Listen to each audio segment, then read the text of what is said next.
खाएं। हर कदम पर सीखें और हर गिरावट को एक अवसर समझें।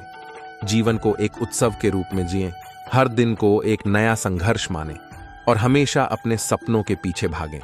याद रखें, जीने का असली मजा सिर्फ सपनों को पूरा करने में है। हर कोई इंसान अपनी जिंदगी में तकलीफों से डरता है, पर हम सब भी भूल जाते हैं कि तकलीफें ही हमें बहुत कुछ सिखाती है। दोस्तों, आज हम कुछ ऐसी बातें जानने वाले हैं जो आपकी जिंदगी से दुख कम कर देंगी, आपकी दुख भरी जिंदगी बदल देंगी।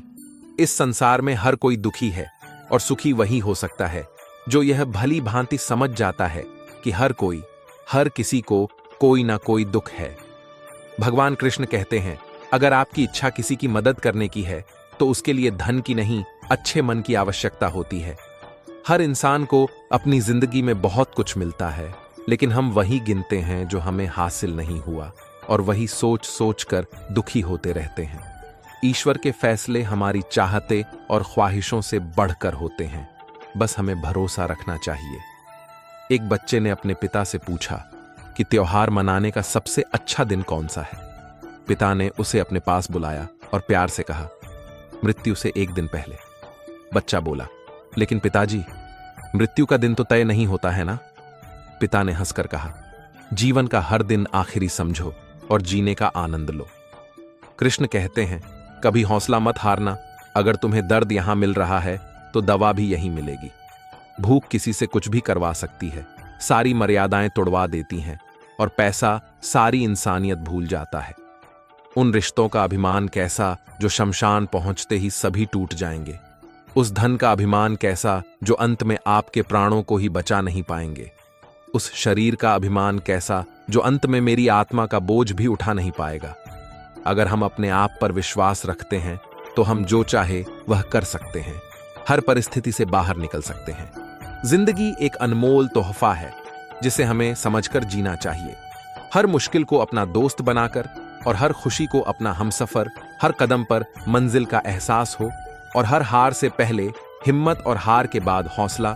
जिंदगी को अपनी मेहनत और विश्वास से सहजिए, क्योंकि हर सुबह एक नई उम्मीद लेकर आती है। जिंदगी की दौड़ में जो लोग आपको दौड़कर हरा नहीं पाते हैं, वही लोग आपको तोड़कर हराने की कोशिश करते हैं। जीवन एक सफर है जिसमें समय का महत्व बहुत बड़ा होता है। हर दिन को अपने उच्चतम स्तर पर जीने का प्रयास करें और हर चुनौती को एक अवसर के रूप में देखें। सपनों को पाने के लिए मेहनत करें और अपनी क्षमताओं का सही इस्तेमाल करें। क्षमा, समर्पण और संघर्ष के माध्यम से आप अपने लक्ष्य को प्राप्त कर सकते हैं। जीवन को एक अद्भुत संभावना के रूप में देखें और हर पल का आनंद लें। श्री कृष्ण कहते हैं, जिंदगी के सफर में हर मोड़ पर एक सीढ़ी होती है जो हमें आगे बढ़ने का साहस देती है। सपनों को पाने के लिए मेहनत की जरूरत होती है और मुश्किल को पार करने के लिए हिम्मत की। हर नई सुबह एक नई शुरुआत है और हर एक दिन एक नया मौका। इसलिए जिंदगी में खुद से और अपने सपनों से मोहब्बत करें, क्योंकि वास्तव में जिंदगी वही है जो हम उस बात बनाते हैं। दोस्तों, पुराने जमाने का एक राजा था जो बहुत बहादुर था। उसके पास सब कुछ था, उसे किसी भी चीज की कमी नहीं थी। पर उसके जीवन में एक ही सबसे बड़ा दुख था, और वह यह था कि वह राजा कभी पिता नहीं बन सकता था। वह निसंतान था। उसने बहुत प्रयास किया, बहुत जतन किए, लेकिन वह हर प्रयास में हार जाता। उसके हाथ में हर बार निराशा ही आती। एक बार राजा ने सभी लोगों को राज दरबार में बुलाया और कहा, जो मुझे कोई मेरी समस्या का समाधान बताएगा, मैं उसे इनाम दूंगा। सभी लोग राजा की समस्या का समाधान ढूंढने में जुट जाते हैं। तभी दरबार में से एक आदमी खड़ा हुआ और कहा, महाराज, मेरी यह सलाह है कि आप आपके राज्य के किसी छोटे बच्चे की बलि चढ़ा दीजिए, आपको अवश्य पुत्र प्राप्ति हो जाएगी। राजा को उस आदमी की सलाह बहुत पसंद आई, क्योंकि राजा को तो किसी भी हाल में पुत्र चाहिए ही था। इसलिए राजा तुरंत तैयार हो गया। राजा ने कहा, ऐसा ही कर लेते हैं, क्योंकि आज तक सब कुछ कर लिया लेकिन कुछ भी नहीं हुआ। अब यही एक आखिरी उपाय करके देख लेते हैं। और दूसरे ही दिन राजा ने अपने राज्य में ढिंढोरा पिटवा दिया और कहा कि हमारे राज्य के किसी भी परिवार से कोई भी अपने बच्चे को मुझे ला कर दो, मुझे उसकी बलि चढ़ानी है। जो भी मुझे बलि चढ़ाने के लिए बच्चा ला कर देगा, उसे मैं बहुत बड़ा इनाम दे दिया जाएगा। बहुत सारा सोना पैसा दिया जाएगा। राज्य में ऐसा ढिंढोरा पीटवाते ही एक गरीब परिवार का सदस्य राजा को अपना बेटा देने के लिए तैयार हो गया। उसके घर छोटा बच्चा था, लेकिन वह परिवार गरीबी से जूझ रहा था। उस व्यक्ति ने सोचा, वैसे भी यह बच्चा मेरे कुछ काम का नहीं है और मैं भी अपने परिस्थिति के कारण अपना घर नहीं चला पा रहा हूं। अगर अपना बच्चा दे दूं तो हम भी अमीर हो जाएंगे, सुखी हो जाएंगे। और आदमी अपने बच्चों को लेकर अगले दिन राज दरबार में जाता है और राजा को बोलता है, मैं अपना बच्चा आपको बलि देने के लिए देना चाहता हूं, मैं तैयार हूं। बच्चा मिलने पर राजा भी बहुत खुश हो गया। राजा को अब संतान होगी, मुझे बलि चढ़ाने के लिए बच्चा मिल गया। राज दरबार में अब खुशी का माहौल बन गया। तभी राजा ने उस परिवार को इनाम में बहुत सारा पैसा, सोना, सब कुछ ढेर सारा दे दिया। वो परिवार भी बहुत खुश था इनाम को पाकर। तभी कुछ दिनों में वह समय आ गया जिस दिन बच्चों की बलि चढ़ानी थी। तो बलि चढ़ाने की सारी तैयारी हो गई। राज दरबार में सब लोग इकट्ठा हो गए। उस बच्चे को और उसके परिवार को भी बुलाया गया। सब कुछ तैयार था, अब बस राजा के आने का इंतजार था। जैसे ही राजा दरबार पहुंचा, आते ही राजा ने बच्चे की तरफ देखा तो मन में ही सोचा, शायद इसके मन में कोई आखिरी इच्छा हो। और राजा ने उस बच्चे से पूछा, तुम्हारी कोई आखिरी इच्छा है? तो बच्चे ने बोला, हाँ। राजा ने कहा, बताओ क्या है तुम्हारी आखिरी इच्छा? इस बात पर बच्चे ने बोला, मुझे मिट्टी का ढेर चाहिए।